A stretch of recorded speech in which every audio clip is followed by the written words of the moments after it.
चलो यार अगला क्वेश्चन करते हैं। आसान सा एक क्वेश्चन है। क्वेश्चन क्या बोल रहा है, consider two blocks A and B of masses m1 is equals to 10 kg and m2 is equals to 5 kg that are placed on a frictionless table.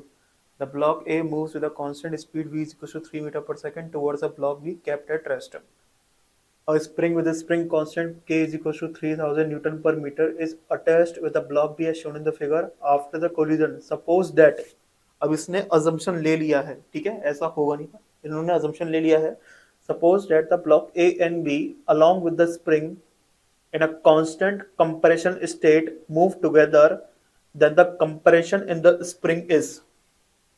तो बेसिकली जब ब्लॉक ए और ब्लॉक बी की जो velocity है वो same हो जाती है, सेम इन दी सेंस उनके सेंटर ऑफ मास के वेलोसिटी के बराबर हो जाती है, तो स्प्रिंग में कंप्रेशन कितना होगा, वो बेसिकली ऐसे स्टेट में मेंटेन नहीं रहेगा. इन्होंने बोल दिया कि मेंटेन हो रहा है, तो मान लेते हैं कि मेंटेन हो रहा है, फिर क्या करें.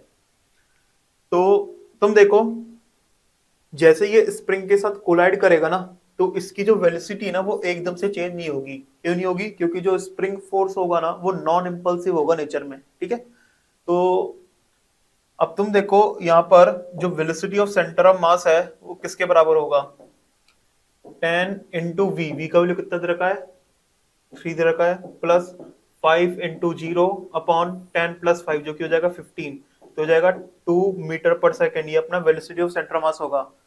तो इस स्टेट में, जिस स्टेट की ये बात कर रहा है, तो उसमें ए और बी की जो रफ्तार है वो 2 मीटर पर सेकंड के बराबर ही होगी.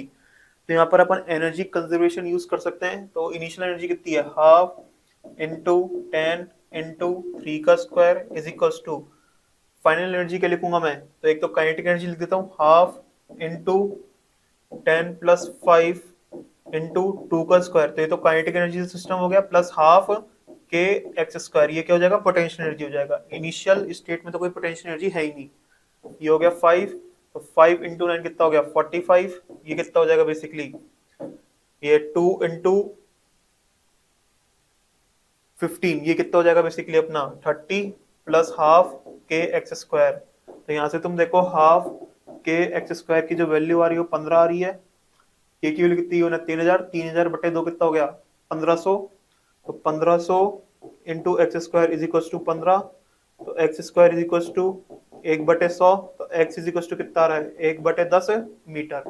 1/10 मीटर का मतलब कितना हो गया 0.1 मीटर. ये अपना क्या हो गया मैक्सिमम कंप्रेशन.